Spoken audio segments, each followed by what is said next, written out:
আমি বন্যা করের একটা কবিতা পাঠ করছি।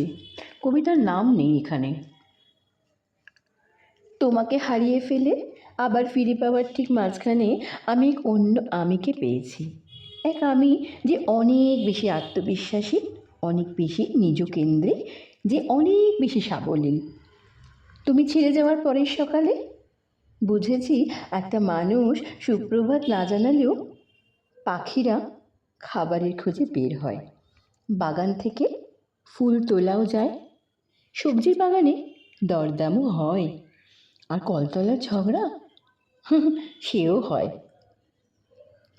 তুমি ছেড়ে যাওয়ার পর বুঝেছি জামা কাপড় পরতে গেলে নিজের ইচ্ছেটুকুই যথেষ্ট। তুমি না থাকা রাতগুলোই বুঝেছি কেউ খেয়েছে কি না জিজ্ঞাসা না করলেও খিদে পায়। তুমি না থাকলেও দেখেছি ঘুম আসে, কবিতা ভালো লাগে, আদর পায়, জ্বর জ্বালা সেরে যায়।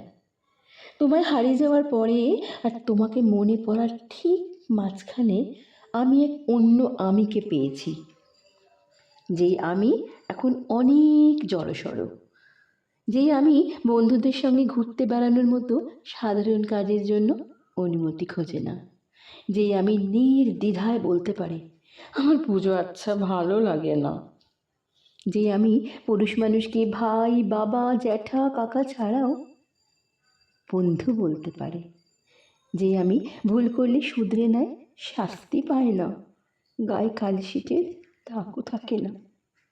তোমায় হারিয়ে ফেলার পরপর অনেকবার তোমায় ফিরে পেতে ইচ্ছে করেছে, কিন্তু তারপর আবার এই নতুন আমিটাকেও ছাড়তে ইচ্ছে করে না।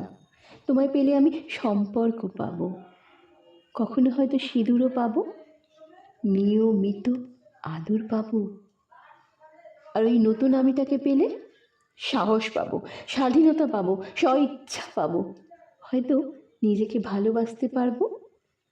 এবার কি করি বলো তো? ভেবে দেখলাম, মানে ঠিক করলাম, থাক অনেক হয়েছে, কিছুকাল না হয় তোমাকে নাই পেলাম, বরং কিছু যুগ নিজেকেই পেয়ে দেখি, নিজে একটু ভালো থাকি। নমস্কার।